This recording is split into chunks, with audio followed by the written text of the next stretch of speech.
Shalom, it's Rabbi Moshe Rudin of Adath Shalom Synagogue in Parsippany. I'm wandering through the woods near Mountain Way.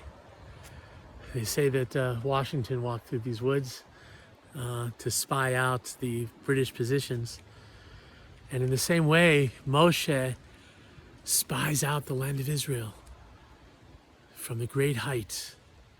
In our Torah portion, Moses looks into the future, into the distance, and he says to his people, at the end of his life, he says two things that burn and shine through the ages.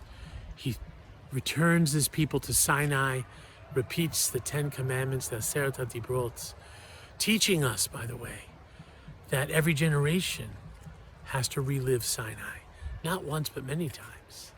And he reveals to us the Shema Yisrael, hear, O Israel, that Israel lives inside of you, and that the collective and the individual, the we and the I, that they are really one.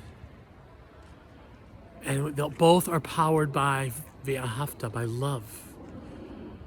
These revelations in Ve'et Hanan changed what humanity is, changed the world.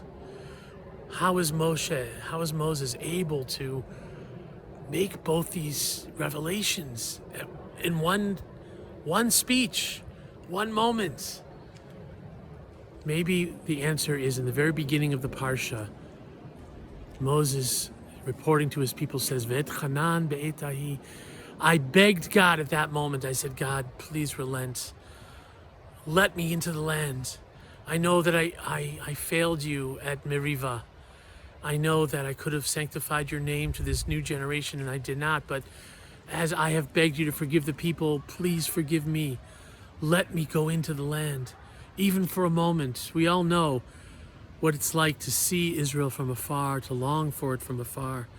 And we all know that when you touch the soil of the land of Israel, that it changes everything. And Moshe never got to do it, never reached Israel.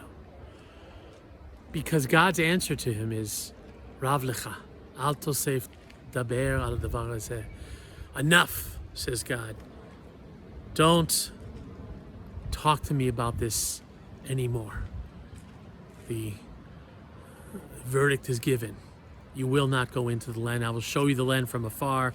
You will see the future. You will see all the leaders of your people, but you will never go there.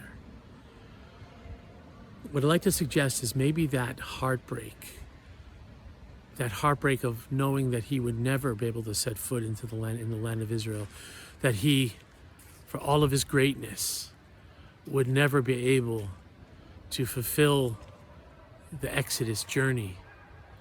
That power, that longing, that hurt enabled him to rise to heights of spiritual discovery and creativity that ordinarily no one could have done. Sometimes a place of pain and of heartbreak is like cracking a shell. Sometimes, as the Yiddish saying says, the broken heart is the most whole thing in the world. It is painful to deal with loss and tribulation and challenges and struggles.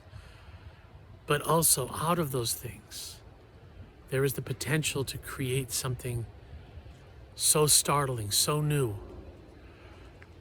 We must imagine that a seed is quite safe and secure in its little husk and shell. And it must be so painful to break through it. But that's where the growth happens. That's where the sun shines. That's where the roots strike out. So let's think about Moshe and that moment of loss and grief. And then somehow from those tears, something grows that benefits all of us, that changes the equation of life. Shema Yisrael, and the discovery of God. I'm the Lord your God who took you out of Egypt. I am.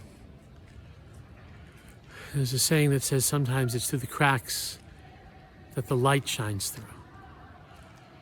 And so let's take the trials and tribulations and travails of this past year, and there have been many, as we approach the high holidays, let's, rather than simply focusing on healing, let's see what brokenness has shown us. Let us dare to delve into our heartbreak and maybe spy through the cracks the promised land. Shabbat Shalom and Shana Tova.